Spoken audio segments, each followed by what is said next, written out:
ఆంధ్రప్రదేశ్ గత వారి పాలనలో వైసీపీ పాలనలో నలిగిపోతున్న దశలో ఏ ఒక్కరికి కూడా నేను ఎంత నిర్లక్ష్యంగా ఎంత దుర్మార్గంగా ప్రవర్తించిన విధానం ఇక్కడే చట్టసభలో అలా ప్రవర్తిస్తున్న రియల్ లైఫ్లో మీకు వాస్తవానికి వాళ్ళు ఎలా చేశారో తెలుసు. ఇలాంటి పరిస్థితుల్లో ఇంకొకసారి వాళ్ళ ప్రభుత్వం వస్తే పరిస్థితులు ఏమవుతాయి?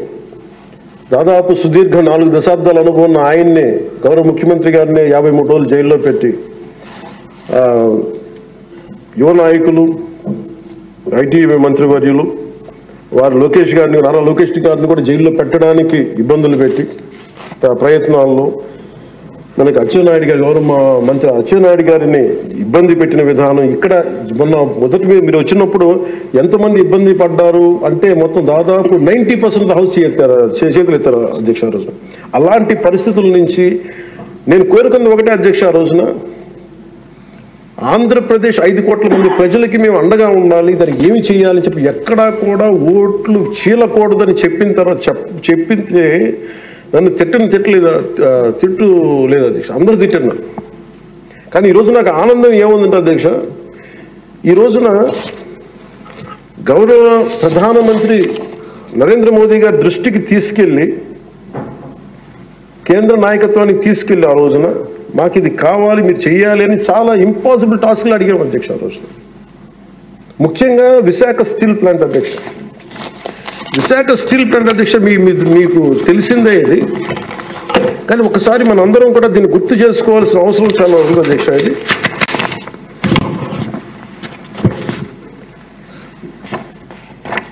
1966 అక్టోబర్లో విశాఖ ఉక్కు ఆంధ్రుల హక్కు అనే నినాదంతో రాష్ట్ర వ్యాప్తంగా ఉద్యమం మొదలైంది. దాదాపు ఉద్యమంలోకి విద్యార్థులు పూర్తి స్థాయిలో వచ్చారు. 1966 నవంబర్ 1వ తేదీన రాష్ట్ర వ్యాప్తంగా నిరసనలు చేపట్టారు. లాఠీ చార్జీలు కాల్పుల్లో 32 మంది చనిపోయారు అధ్యక్ష. వీటిలో ఒక బిగ్ లిస్ట్ ఉంది అధ్యక్ష, 32 పేర్లు. ఉదాహరణ కొన్ని పేర్లు చూస్తున్నా అధ్యక్ష: టి సన్యాసిరావు, అంజూరి అప్పారావు, తంగిళ్ళ సత్యం, పోలినేని ఏసయ్య, మస్తాన్, హబీబుల్లా రెహమాన్, బాలమురళీకృష్ణ, సాంబశివరావు, పరాంకుశ్ దాస్, తెలంగాణ జగిత్యాల నుంచి సాయిరెడ్డి, కాకినాడ నుంచి బాబురావు గారు కానీ ఇలా పీలేరు, ఆదిలాబాద్, వరంగల్, పలాస, ఉమ్మడి రాష్ట్రం నుంచి ఇంతమంది చనిపోయారు అధ్యక్ష. ఇది ఒక ఇంపాసిబుల్ టాస్క్ అధ్యక్ష. దీనిని ప్రైవేటీకరణ జరిగిపోతుంది అని అంటే ఎంత బలమైన ఇబ్బందులు పెట్టారంటే అధ్యక్ష. ఆ రోజున ఈ రోజున కూర్చోబెట్టి చాలా ఎక్కువ మాట్లాడుతూ ఉన్నారు. వీళ్ళు ఆ రోజున 21 జనవరి 27న విశాఖ ఉక్కు పరిశ్రమలో పెట్టుబడుల ఉపసంహరణ డిస్ఇన్వెస్ట్మెంట్ కేంద్రం ప్రకటన చేశారు అధ్యక్ష. ఆ రోజున వీళ్ళు మద్దతు పలికారు అధ్యక్ష. వైసీపీ నాయకులు మద్దతు పలకటమే కాకుండా వాళ్ళు కూర్చొని మమ్మల్ని అందరినీ ఇరకాటంలో పెట్టాలని, అలాంటి పరిస్థితుల్లో నేను మా నాయకులు మనోహర్ గారు వెళ్ళాం అధ్యక్ష ఢిల్లీకి. వెళ్ళి ఇక్కడ సభ జరిగింది. సభ జరిగితే మేము ఆ రోజున కేంద్ర మంత్రి హోంమంత్రి శ్రీ అమిత్ షా గారిని కలిసాం అధ్యక్ష. ఉక్కు ప్రైవేటీకరణపై నిర్ణయం మీరు పునరాలోచించుకోమని చెప్పాము అధ్యక్ష. ఒకటే చెప్పాము అధ్యక్ష, ఈ రోజున ఇంతమంది చనిపోయారు, దాదాపు 32 మంది. మా ఆంధ్రప్రదేశ్లో తెలంగాణ అన్న భావం ఉంటుంది. మా ఆంధ్రప్రదేశ్కి దురదృష్టం ఏంటో దౌర్భాగ్యం తెలియదు. మాకు ఎప్పుడు కులాల భావం తప్ప మేము ఆంధ్రులు అనే భావన మాకు లేదు. ఒకే ఒక్క చోట ఆంధ్రులు అనే భావం ఎక్కడ వస్తుందంటే విశాఖ స్టీల్ ప్లాంట్ ఒక్క దగ్గరే ఆంధ్రులు అనే భావన వస్తుంది. అంటే మేము అది నేను చాలాసార్లు అనుకుంటూ ఉంటాను అధ్యక్ష, ఎందుకు విశాఖ ఉక్కు అనుకనే ప్రతి ఒక్కరికి ఒక ఏకత ఉంటుంది, దాంట్లో ఐడెంటిటీ ఎందుకు ఉంటుందని ఆలోచిస్తే అధ్యక్ష 32 మంది యువకుల బలిదానం, దాని శక్తి దానికి ఉంటుంది అధ్యక్ష. అది కదిపేస్తుంది. అలాంటిది నేను ఒకటే చెప్పాను, మేము వెళ్ళి సార్ ఇది కనుక మీరు చేయగలిగితే అది ఎవరి చేతుల్లో లేదు, అది మీరు పెద్ద మనసుతో ఆలోచించి డిస్ఇన్వెస్ట్మెంట్ చేయమంటే వాళ్ళు ఒకటి చెప్పారు అధ్యక్ష. మేము గతంలో మీరు ఈ మినీరత్న కంపెనీ ఉంది అధ్యక్ష, దానికి డ్రెడ్జింగ్ కార్పొరేషన్ ఆఫ్ ఇండియా అని, దాన్ని తీసుకోగలిగే కానీ దీన్ని తీసుకోలేమని చెప్పి మాకు కూడా ఏం చెప్పారంటే అధ్యక్ష, ఇది ఇంపాసిబుల్ అన్నట్టుగానే చెప్పారు అధ్యక్ష ఆ రోజున. కానీ నేను 2 చేతులు జోడించి మా ప్రయత్నం మేము చేశాం అధ్యక్ష. అదృష్టవశాత్తు గౌరవ ముఖ్యమంత్రి గారు ముందుకు తీసుకెళ్లారు అధ్యక్ష ఈ ప్రపోజల్ని, చాలా బలంగా తీసుకెళ్లారు ఆయన. అదే ప్రభుత్వం నిన్న అంత గొడవ చేసిన నాయకులు నిన్న వాళ్ళు ఏం చేశారంటే అధ్యక్ష, గతంలో దానిని స్టీల్ ప్లాంట్ని ప్లాట్గా ముక్కలేసి అమ్ముకోవడానికి సిద్ధపడిపోయారు అధ్యక్ష. Really it's shame. నేను మొన్న స్టీల్ ప్లాంట్ సంఘాల నాయకులు నా దగ్గరికి వచ్చి అడిగాను, ఆ రోజున మీరు అంత గోల చేశారు కదా, మీరు మేము ఉన్నప్పుడే ఇంత గోల చేస్తారు, గౌరవ ముఖ్యమంత్రి గారు ఉన్నప్పుడే ఇంత మీరు చాలా ప్రజాస్వామ్యం ఇంత గోల చేస్తారు, ఆ రోజు అతను ఉంటే ఒక్కళ్ళు నోరెత్తపరేంటంటే కొడతారని భయమా మీకు అన్నాను. కామన్. అంటే ఇలాంటి పరిస్థితుల నుంచి ఈ రోజున మన స్టీల్ ప్లాంట్కి డిస్ఇన్వెస్ట్మెంట్ని ఆపి తిరిగి పెట్టుబడులు తీసుకొచ్చినందుకు మనకి భారతదేశ ప్రధానమంత్రి శ్రీ నరేంద్ర మోదీ గారికి ప్రత్యేక ధన్యవాదాలు తెలుపుతున్నాను.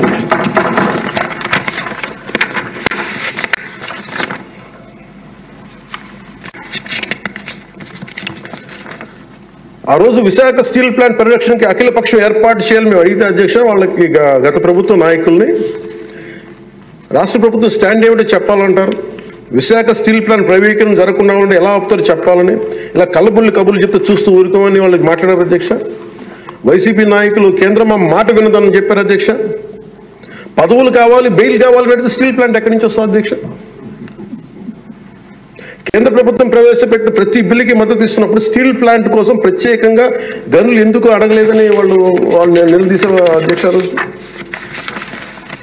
నేను చెప్పాను మీకు కార్యాచరణ ప్రకటించండి. మాకు ఆ రోజున ఒక ఎమ్మెల్యే, ఆ ఎమ్మెల్యే కూడా మీరు తీసేసుకున్నారు. వైసీపీకి ఉన్నారు, మీకు టీడీపీకి ఉన్నారు. ఆ రోజు 175 మంది ఎమ్మెల్యేలు, 25 మంది ఎంపీలు ఒక ఐక్య కార్యాచరణ ప్రకటించండి అంటే అండగా ఉంటామని చెప్తే కూడా వాళ్ళు కాపాడుకోలేపారు అధ్యక్ష. కానీ నారా చంద్రబాబు గారి నాయకత్వం మేము కాపాడుకున్నాం అధ్యక్ష. స్టీల్ మేము చాలా గర్వంగా చెప్పగలం, చాలా గర్వంగా చెప్పగలం అధ్యక్ష.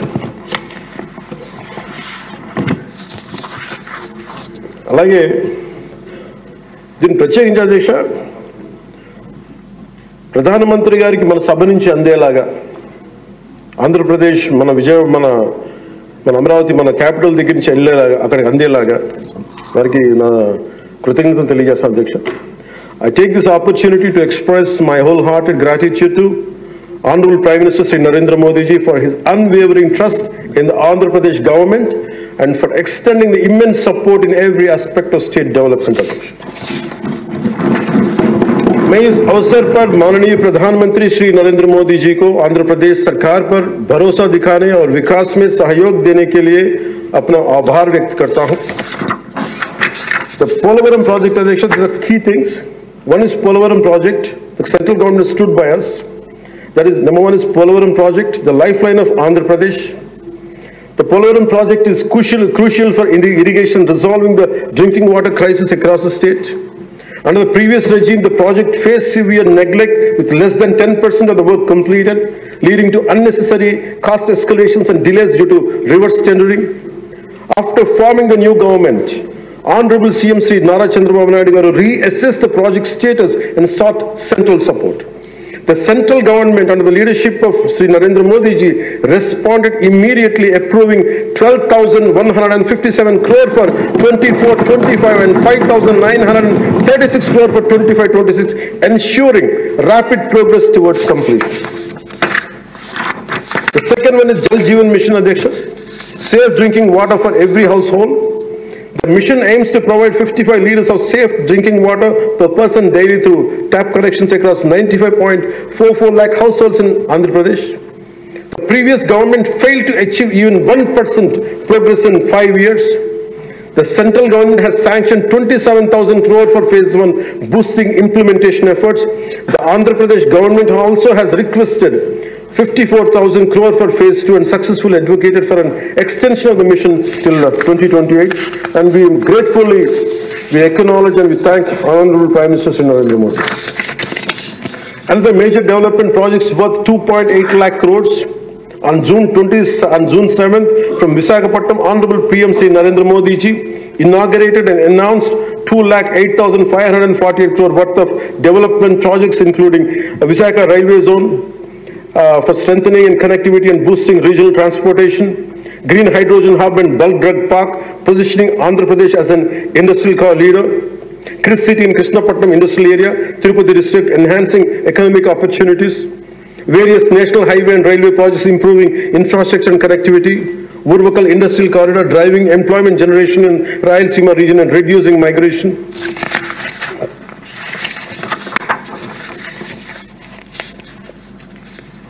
Visakhapatnam steel plant, as I said, sir, it holds a very great emotional connection.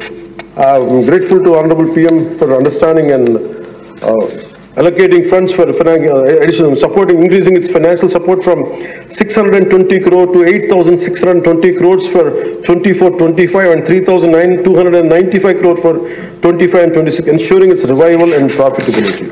We're grateful to Honorable PM Narendra Modi.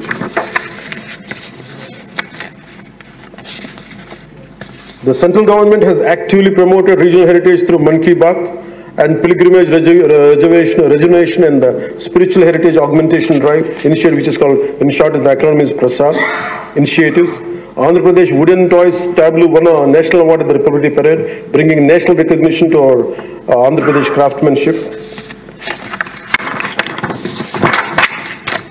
Commitment towards Vikasit Bharat 2047 on behalf of 5 crore Andhra Pradesh people. We express gratitude to Honorable PM Sri Narendra Modi ji for his unwavering trust in our state government and the leadership of Sri Nara Chandrababu Naidu garu. Under his visionary leadership, Andhra Pradesh is committed to contributing towards a 2 trillion economy as a part of Vikasit Bharat 2047. We all will work relentlessly to achieve Swarnandhra 2047, ensuring a prosperous and developed Andhra Pradesh. Employment generation through Narega, the central government has allocated 5,621 crore under wage component and 3,233 crore under material component through Narega, which has generated 22.04 crore working days and provided employment to 73.27 lakh laborers, ensured 100 days of assured employment for 3.23 lakh families. Development of Amaravati and building a world-class capital. The YCP government neglected the construction of Amaravati and misused and diverted central funds, leading to uncertainty and loss of investor confidence. Due to the lack of stable government and clear policies, many international companies refrain from investing in Andhra Pradesh. The newly formed NDA government is committed to developing Amaravati as a world-class capital under the leadership of Sri Nara Chandrababu Naidu garu. So for this, central government has sanctioned 15,000 crore and assured continued support for timely completion of the capital. This will not only accelerate the state's growth, but also attract top global companies, creating a strong and economic and industrial ecosystem in the state of AP.